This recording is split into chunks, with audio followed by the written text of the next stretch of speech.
بسم اللہ الرحمن الرحیم۔ دمتۃ الجندل کی فتح۔ حضرت خالد بن ولید رضی اللہ تعالیٰ عنہ عین التمر میں مقیم تھے، اس کے نواح کا بندوبست کر رہے تھے۔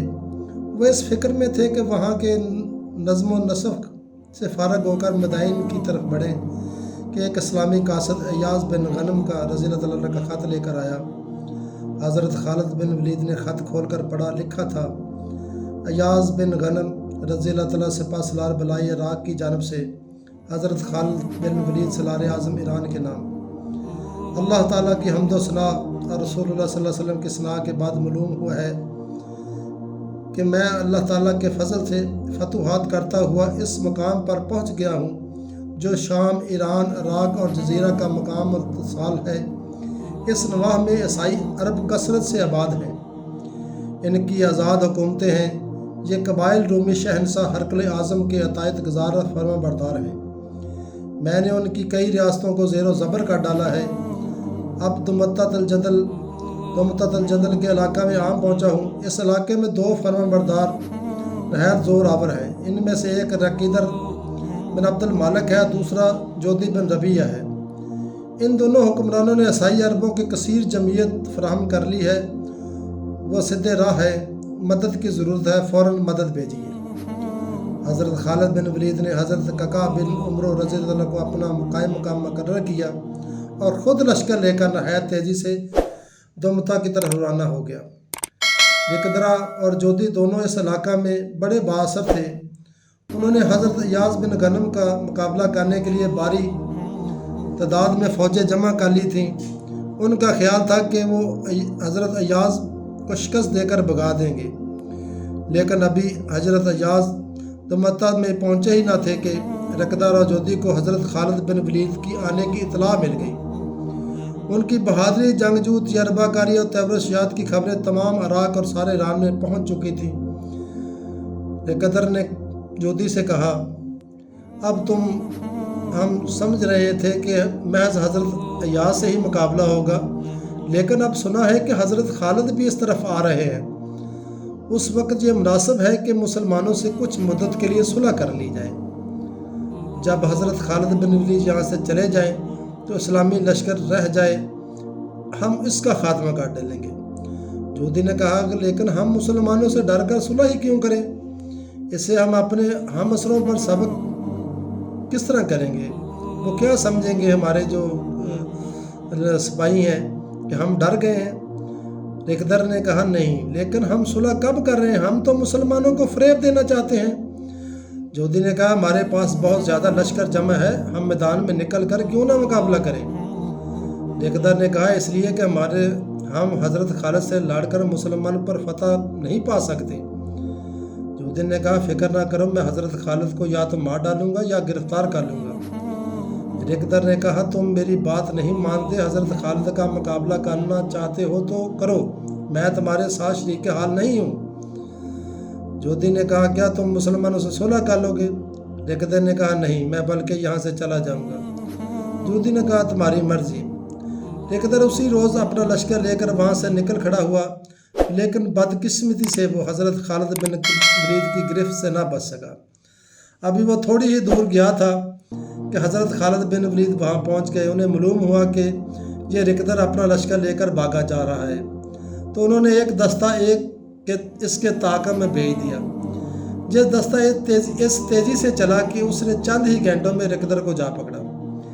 اس لشکر میں بہت ہی کم مجاہد تھے، زیادہ سے زیادہ 1000 ہوں گے۔ رقدر کے پاس 5000 کی تعداد تھی۔ وہ مسلمانوں کی قدر کم تعداد دیکھ کر جلدی سے پلٹا اور ان پر سختی سے حملہ آور ہوا۔ جنگ زور و شور سے شروع ہوئی، سر تن کے فیصلے ہونے لگے۔ ایک فریق دوسرے پر ٹوٹ کر حملے کر رہا تھا۔ عیسائیوں کو اپنی کثیر تعداد پر ناز تھا اور مسلمانوں کا اللہ تعالیٰ کی مدد پر بھروسہ تھا۔ مسلمان بڑے جوش سے لڑ رہے تھے۔ ہر مسلمان نہایت پھرتی اور بڑی سختی سے حملے کر رہا تھا۔ مسلمانوں نے عیسائی عربوں کی صفوں کو درم برم کر کے رکھ دیا تھا۔ بہت سے عیسائیوں کو مار ڈالا تھا۔ اتفاق سے رقدر بھی مارا گیا۔ اس کے مرتے ہی عیسائیوں کی ہمتیں پست ہو گئی۔ وہ دم دبا کر بھاگ نکلے۔ मुसलमानों ने उनका ताक़ब करके उन्हें कत्ल व गिरफ़्तार करना शुरू कर दिया। बहुत से ईसाई तो मारे गए, बहुत से गिरफ़्तार हुए, बहुत थोड़े बाकी जो बचे थे वो भागकर अपनी जान सलामत ले जा सके। इस मार्का में मुसलमानों के हाथ कुछ माली गनीमत आया। ये दस्ता कामयाबी के बाद लौट आया। हज़रत खालिद बिन वलीद वहाँ से कूच करके दुमता के करीब पहुँच गए। जिस रोज़ इस एक तरफ से हज़रत खालिद बिन वलीद पहुँचे, उसी रोज़ दूसरी तरफ से हज़रत आज़ाद बिन गनम भी वहाँ पहुँच गए। लेकिन ये दोनों लश्कर आपस में मिल नहीं सके, क्योंकि दमता का किला दरमियान में हायल हो गया था। इस किला के बलाई जानब हज़रत अय्याज़ थे और दूसरी तरफ हज़रत खालिद थे। अलबत्ता इन दोनों बुज़ुर्गों को एक दूसरे के मकाम पर आने की इत्तला हो गई थी। जोधी ने जसूसों के ज़रिए से मुसलमानों के दोनों लश्करों की बाबत तहकीक कराई। मालूम हुआ कि दोनों इस्लामी लश्करों की मजमूई तादाद से 4 गुना फ़ौज इसके साथ मौजूद है। इसे उससे बड़ी खुशी हुई कि मेरे पास फ़ौज बहुत ज़्यादा है।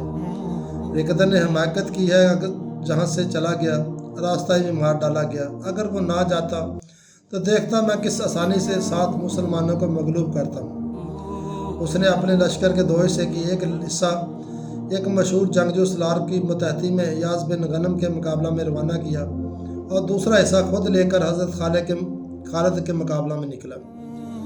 इन दोनों लश्करों ने किला से निकलकर दोनों तरफ मैदान में सब बंदी कर ली।